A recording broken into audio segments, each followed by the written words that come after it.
This is Inspire 2016 with your weekly tarot reading for the week commencing the 13th of January until the 20th of January 2020. The first card for you is representing, how do you feel about yourself? Your card is the Six of Wands. You have achieved your goals and being publicly acknowledged for your efforts and your results. You may have recently received an award, public acclaim or acknowledgement from your peers for the work that you have done. It may even be just a pat on the back or getting praise or recognition for your work. You have harnessed your strengths and talents in order to bring about a successful outcome in your endeavors.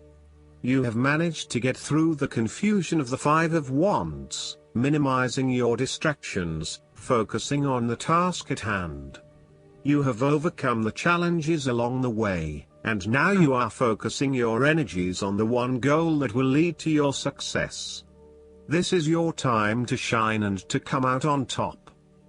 The Six of Wands is such positive encouragement to believe in who you are and your accomplishments so far.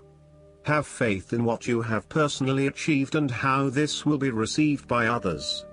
Do not let fear or guilt stand in the way of your success. You ought to feel proud of what you have achieved and not afraid to hold your head up high and feel worthy of others' attention. The Six of Wands focused on creating success and building your personal brand and reputation. You want to be successful at what you do, but at the same time, you want to ensure that others know about it and give you the recognition you deserve. You may need to promote yourself more frequently by sharing your success stories with others and encouraging them to follow a similar journey. If you do not already, you will soon have some great success stories to share within your personal networks. You may even be interested in applying for awards or scholarships in order to build your brand and receive public recognition. The second card for you is representing, what do you want most right now? Your card is the Seven of Wands. What do you want most right now is to maintain your position at the top while others compete and fight to achieve the same success and status that you have already achieved. Thus, competition is rife and you must continually prove yourself with the Seven of Wands. If your vision and creative effort is fulfilled to the point where there is public acclaim or acceptance of your success, then you must expect competition and challenge, as other people will no doubt also desire the same things as you. There is a challenge to the continued success of a venture or creative project from an external source. While it appears to block your path forward, you can overcome this challenge or obstacle by drawing upon your strong self-confidence, self-belief and continual self-improvement. It can also be overcome with effort and clarity of purpose. The third card for you is representing your fears. Your card is the Two of Pentacles. You are afraid that you cannot manage your activities and commitments. You may also be struggling to manage your finances and to stay on top of paying bills and keeping a bridge of other financial commitments. The stress is getting to you and you are becoming easily overwhelmed by your responsibilities. Therefore, this card encourages you to become more organized and more planned in your approach. You may need to bring a little more structure to your day-to-day affairs, through budgets, to-do lists, forward planning or diary and effective time management. Life is certainly a juggling act, so make sure you are on top of everything you need to be. You are not managing your work and family commitments. It is more than likely you are investing most of your time in work, neglecting your family or your partner. While you may be able to get away with a couple of late nights at work, there will come a time when enough is enough and you will need to make a choice. Something has got to give. You are finding it hard to manage your finances and your cash flow may be quite unpredictable. Now is the time to start a budget and stick to it. This card also advises you not to overcommit, particularly on a more physical, logistical, material plane. Do not commit to too many plans as a couple at this stage or make any financial commitments together. Watch your spending and also how you manage your time. You may find that you get caught up with work or other commitments at this time which distracts your attention from your relationship. It will all come down to where your priorities lie and whether you want to let other commitments interfere with your relationship, or vice versa. The fourth card for you is representing what is going for you. Your card is the Six of Pentacles. You have accumulated great wealth and are now in a position where you can offer financial assistance to those in need. Now that you have lived through the darkness long enough to see the inner light, it is time to help others who are not so fortunate. Consider giving to charity or reaching out a helping hand to someone who needs your support. The generosity of the Six does not limit itself to money and material things. Giving of your time or your wisdom is often just as spiritually fulfilling as giving away money or gifts, and the intangible gift of your presence is received just as well, if not better. You may also be inclined to make a loan to someone, on the premise that they will eventually pay you back once they are back on their feet. This is a loan built on trust and good faith, knowing that if you give something away, it will come back to you.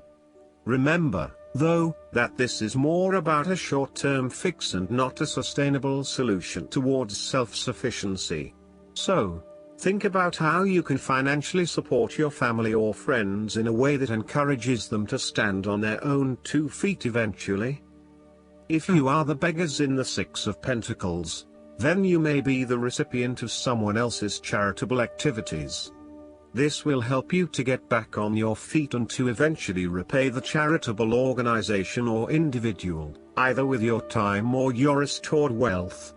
You will also need to identify ways in which you can become more self-sufficient in the long run.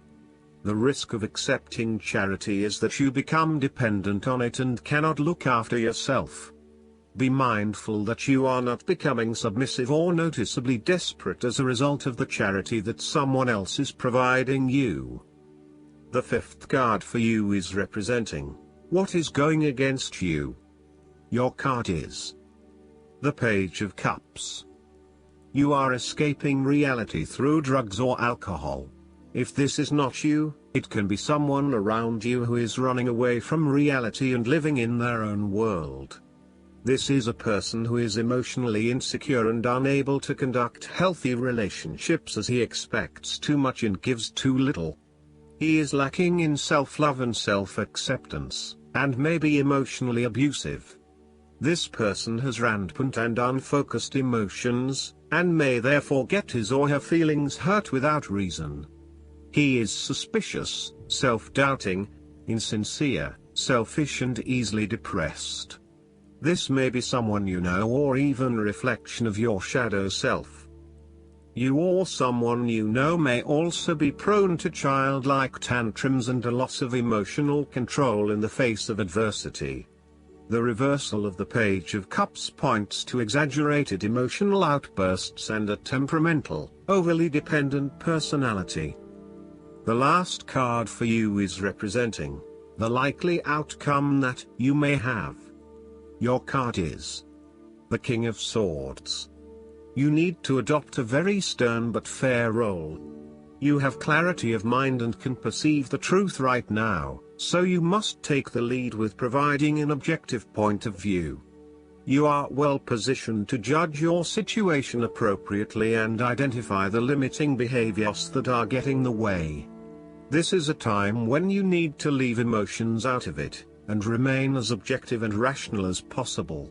You may need to reason with others and be quite direct about what you are observing. You may be concerned that you are not being particularly caring or sympathetic, but at this point in time, this detachment is what is needed most. Similarly, the King of Swords encourages you to use your logic and intellect to navigate your path ahead. You will need to get to the heart of the matter. Make firm and well-researched decisions, and ensure that you are firm but fair in your dealings with others. You need to be able to take any situation, look at it with total impartiality, and then come to a decision that is both fair and insightful. Last but not least, the guidance card for you is God is your source. This card reminds you that your job is not your source, God is. When you worry about your work, or whether people will buy your product or service, you are blocking your flow of abundance. It's time to focus upon your true source of everything that you need for your life and your purpose. God is omnipresent, so that means that God is within you and in every situation you are concerned about. Take whatever worry you have and put it in words, for example, getting a promotion and raise at work or selling my home. Then add God. Please help me with underscore or God. Thank you for helping me with underscore to the front of the worry. So, God. Please help me with getting a promotion and raise at work, or God. Thank you for helping me with selling my home. Feel the immediate positive energy shift as you move from worry to prayer. Your renewed faith opens the door to miraculous solutions. Keep in mind, though, that prayers are often answered in unexpected ways. So, for example, you may get a promotion at a different job. God's solutions are always for the highest and best good. I hope that you enjoy everything, and if you like the reading, just please click subscribe and you will get instant notifications every time we publish a new video right to your YouTube. Thanks.